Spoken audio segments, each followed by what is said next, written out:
Today's workout begins with the pull-up. For the pull-up, we're going to go over to our bar. We get an overhand grip. In our case, we have these neutral grips. We'll use those. We got a nice strong grip. Hang from the bar. Take your feet off the ground. Get a nice hang. Now, lean back. Drive the elbows down the back. You'll get to a nice high position at the top. Go all the way down to straight arms without touching the feet. That's important on the pull-up. Scaling down for this pull-up, if you have trouble doing a full pull-up, you can use a stool or a chair. Stand up on that stool or chair. We'll work on the negative, on the eccentric motion. So you'll hop up, hold yourself up at the top, control down slow as possible, back to that hang position. Don't touch the floor, don't touch the chair. Keep those legs bent, full hang position. Scaling up on this, there's only a few reps on the pull-up today. You can put a dumbbell between your thighs, cross your legs. You could also use a backpack loaded up with items and do a weighted pull-up. Our second movement today is the push-up. Push-up, get into a nice strong plank position. Bring your chest down to the floor. Elbows will angle in towards the sides. Face is off the ground, chest is on the ground. Press back up, push the floor away.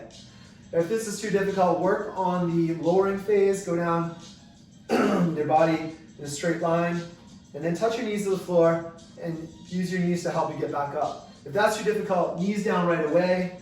Go down with the knees, keep the knees down as you press up. And get back into that plank every time is a good idea. Making the push-up more difficult, if it makes sense for this workout, you can put a loaded backpack like you might have used on the pull-up, or even a plate if you have a plate available on your back to weight that down. Our third movement is a squat clean today. We're going to go over the squat first. We're doing this with dumbbells today. So take your two dumbbells up over the shoulders, hooked over the back of the shoulders, elbows are up. Our feet are outside shoulder width. We pull down into a squat with our hips lower than our knees. Our elbows are up and drive up to standing. So we just want to drill that in the warm-up before we get into the squat clean. Make sure you have your landing positions. This is the landing position for the squat clean. So the squat clean itself, we're going to have the weights at our sides. Our shoulders are down and back. Our feet are closer together. They're hip width apart. Abs are engaged. Shoulders down and back. So we execute by extending the knees, shrugging the shoulders up, pulling the elbows back.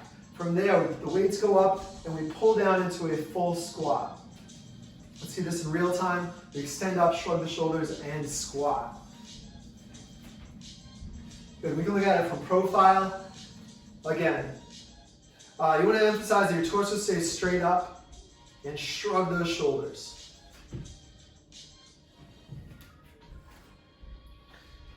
Good, our final movement today, we're going to lay flat on our backs.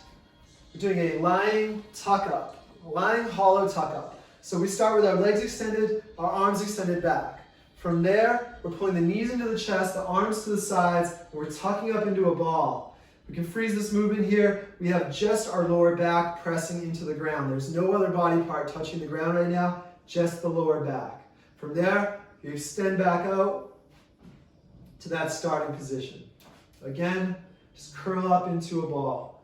We are not going up into a V-sit on the tailbone. We are pressing just that lower back into the ground, into that hollow tuck position.